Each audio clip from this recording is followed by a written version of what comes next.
Hola chicos, ¿cómo están? Espero que bien. Vamos a tener nuestra clase de biología. Soy el profesor Jesús Paredes. Prestemos bastante atención a las indicaciones y empecemos. Muy bien chicos, esta clase es para los alumnos del avanzado 2 del curso de biología. El tema que vamos a tratar hoy es proteínas. Ahí puedes observar algunos alimentos que tienen bastantes proteínas. Las proteínas, ¿qué son? Primero hay que recordar que las proteínas son biomoléculas orgánicas. Ya hemos visto glúcidos, ya hemos visto lípidos, ahora estamos viendo proteínas. Son biomoléculas orgánicas cuaternarias. Cuaternarias que están formadas por 4 elementos químicos: carbono, hidrógeno, oxígeno y nitrógeno. Su unidad de las proteínas es el aminoácido y el enlace que los caracteriza es el enlace peptídico, ¿sí? Son los más abundantes dentro de los seres vivos. Vamos a ver un poquito de su importancia. Vamos a ver algunos seres vivos y a partir de esto recalcar lo que es su importancia. La primera importancia que vamos a encontrar es la estructural, ¿sí? Vamos a tener algunas proteínas que van a formar estructuras. Por ejemplo, como el colágeno, que es la más abundante de todas. El colágeno se va a ubicar en la dermis, debajo de la epidermis. Es la proteína más abundante que tenemos, el colágeno, ¿sí? Por eso que las cremas traen aplicaciones con bastante colágeno.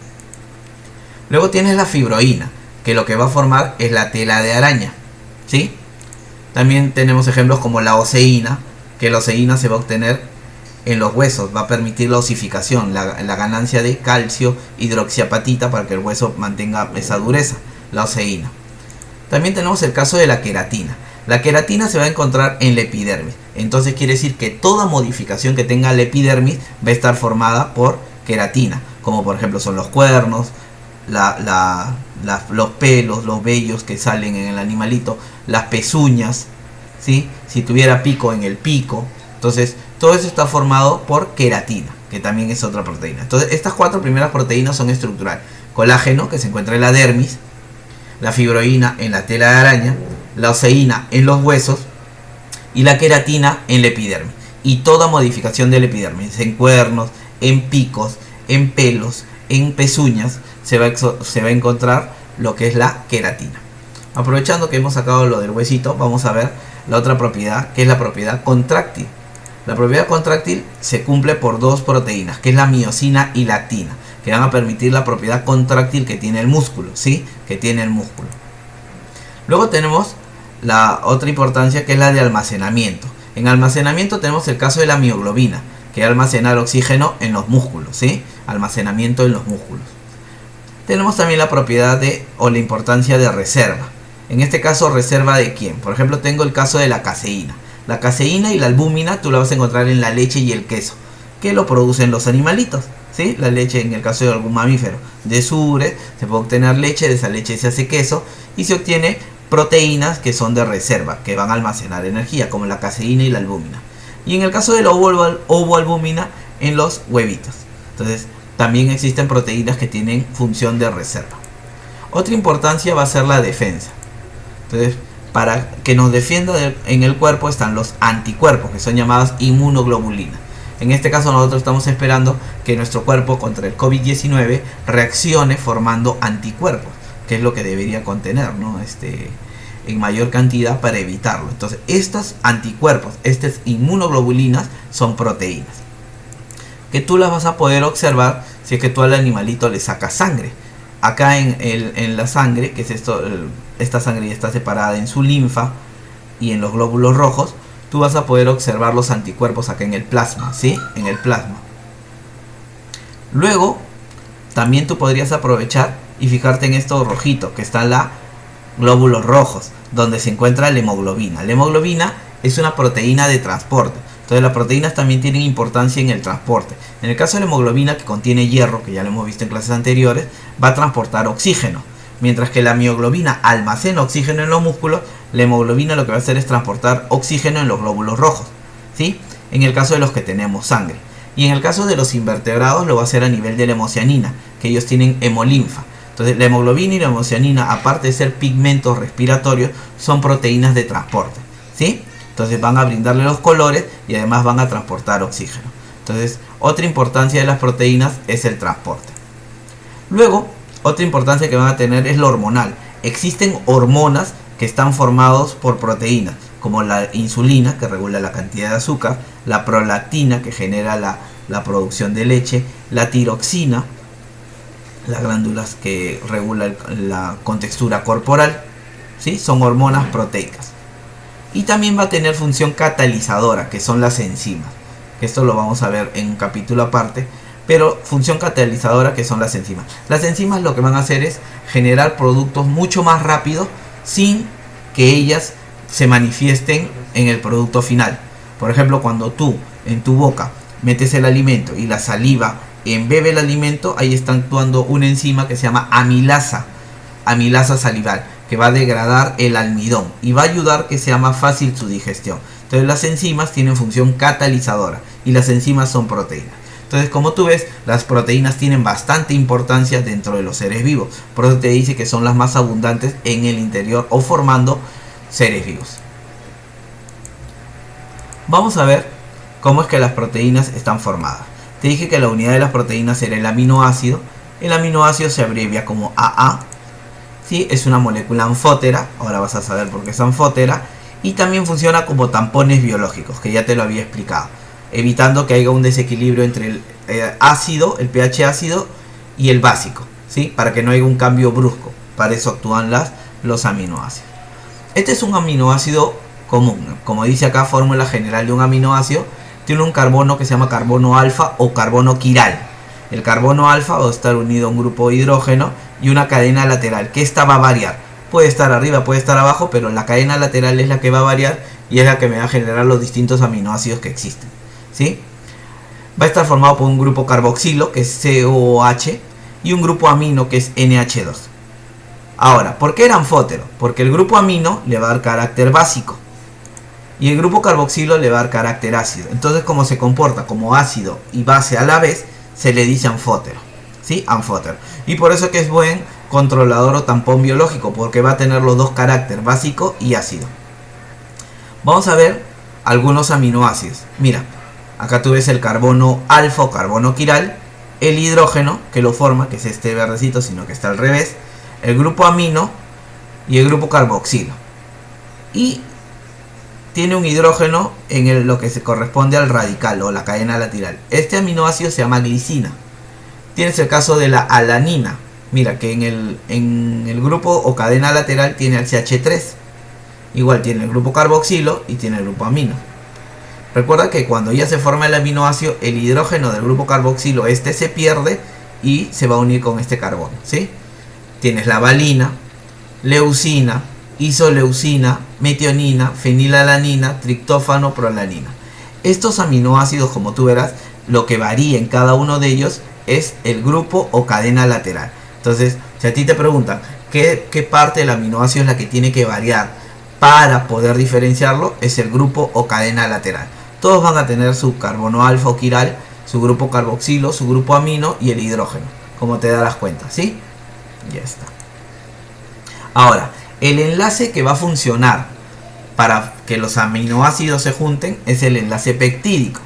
Este enlace peptídico, ¿cómo se forma? Mira, tú tienes acá un aminoácido, ¿sí? Este que está acá, que estoy señalando.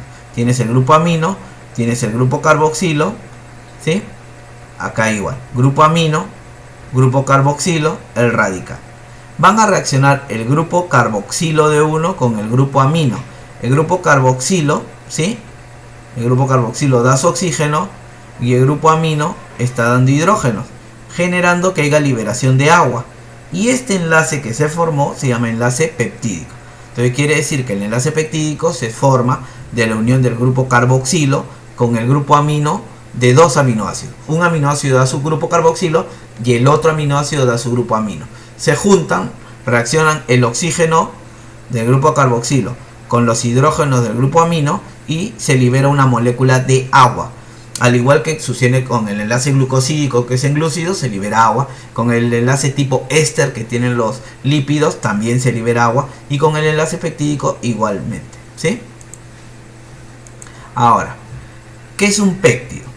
Esto va a ser moléculas formadas por la asociación de dos o más aminoácidos. Entonces vamos a ver. Dipéptido es cuando se han juntado dos aminoácidos, solo dos. Oligopéptido cuando es de 3 a 10 aminoácidos. Y polipéptido se dice de 10, más de 10 aminoácidos. Pero hay un caso. Los polipéptidos, todos estos tienen que terminar formándome proteínas. Pero proteínas se dice cuando hay más de 50 aminoácidos. Todos estos pertenecen a las proteínas, pero de 2 aminoácidos, dipéptido. De 3 a 10, oligopéptido. Más de 10, polipéptido. Proteína ya se le considera más de 50 aminoácidos. Todos unidos por medio de ¿qué enlace? Enlace peptídico. El enlace peptídico, recuerda, libera una molécula de agua. Ahora lo que vamos a ver con las proteínas es su clasificación. Existen proteínas que se le llaman simples. Las proteínas simples solo están formadas por aminoácidos. No van a tener ninguna variación, ¿sí? Por ejemplo, ahí tienes la actina, la miosina, la tubulina, que van a formar estructuras, ¿no? En músculo y estos conductos tubulares. Las proteínas conjugadas, que aparte de tener aminoácidos van a tener un grupo prostético, ¿sí? Que es un grupo no proteico, o sea, aparte de los aminoácidos van a tener algo más. Por ejemplo, tengo a las metaloproteínas. Como el nombre te dice, tiene un metal, que es el grupo prostético, lo agregado. El caso tienes la hemocianina, que tiene cobre, es un metal, metaloproteínas. Un ejemplo, la hemocianina. Hemoproteínas, que van a tener un grupo hemo. El grupo hemo se refiere al hierro, en este caso la hemoglobina, ¿sí?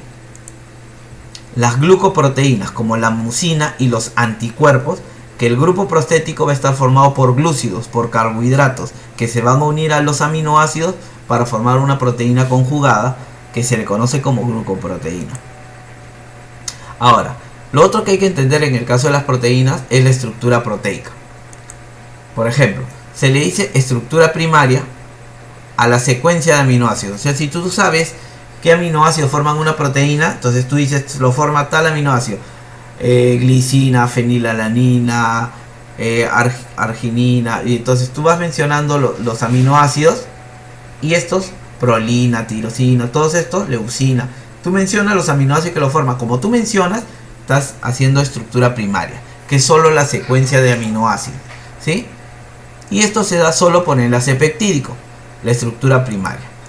Pero es como que yo tuviera la lista del salón. Un buen ejemplo sería la lista del salón. Yo tengo la lista del salón, sé quiénes son, entonces simplemente tengo la secuencia de quiénes están. Ahora, ¿cómo se distribuyen ustedes en el espacio? Es su estructura secundaria, porque uno va por allá, no están exactamente sentados igualitos, ¿no? Es la estructura secundaria. Que hay dos tipos de estructura secundaria. Esta de acá, que tú ves que se enrolla, que se llama alfa hélice, y esta de acá que parece como una hojita doblada, así, que se llama hoja plegada beta. Estos dos son tipos de estructura secundaria. Estos se van a mantener por el enlace peptídico, pero además existe el puente de hidrógeno, que es el enlace que unía ¿a quién? A las moléculas de agua, acuérdate, ¿sí? A las moléculas de agua.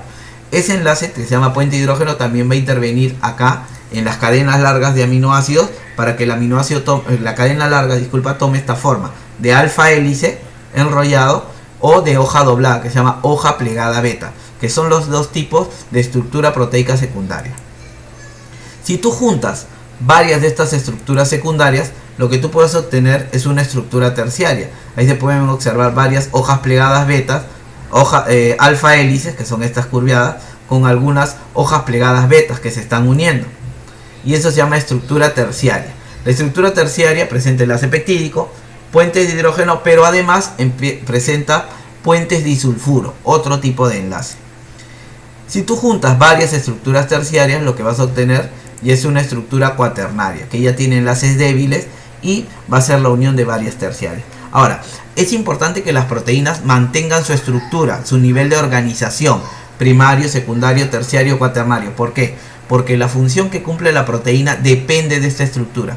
Si tú a una proteína la sometes a ácido o le aumentas la temperatura, muy alta la temperatura, tú desnaturalizas a la proteína. Escucha, desnaturalizas a la proteína. Y la desnaturalización quiere decir que la proteína pierde su forma, cuaternaria, ternaria, secundaria, y como perdió su forma, perdió su función. Por eso que es adecuado que las proteínas que se encuentran en carnes, tú consumas las carnes en estado sancochado y no frito, pero no quemadas. ¿Por qué? Porque cuando tú le aumentas mucho la temperatura, la proteína pierde su función activa, se desnaturaliza. Por eso es preferible comer huevo sancochado que huevo frito. Es proteícamente más nutritivo es el huevo sancochado que el huevo frito. Entonces, las proteínas, cuando hay este aumento de temperatura o acidez, van a perder su estructura. Prestar bastante atención a la tarea, porque ahí voy a indicar qué diapositivas se van a tener que copiar y qué es lo que se va a desarrollar. Muy bien, chicos, y con eso hemos terminado la clase. Espero que les haya gustado, ¿sí? Un abrazo grande, bendiciones, lean bien las indicaciones en la tarea y nos vemos ya la próxima semana, ¿sí? Y recuerda, ¿sí? Yo me quedo en casa, ¿sí? Bendiciones, chao.